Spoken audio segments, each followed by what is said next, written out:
This is Sniffles. It's 1:46 in the afternoon. It is July the 30th,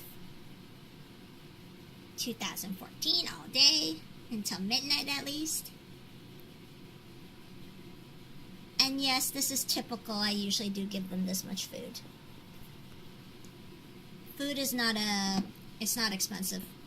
I know people complain about hamsters wasting food, and they're talking about like 2 tablespoons a day and how you're supposed to throw out the leftover food before feeding them fresh food, and people complain that it's a waste.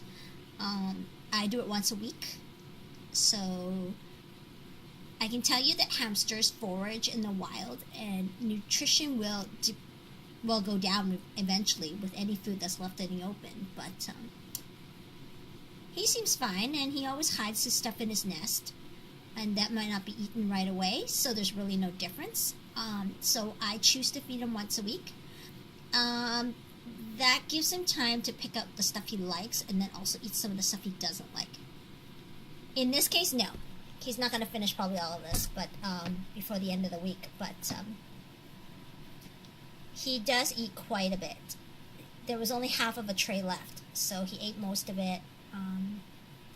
And he's got 3 different diets in here, so even if he ate all of one, he's fine. I have extrusion. He eats extrusion as well. And there he goes.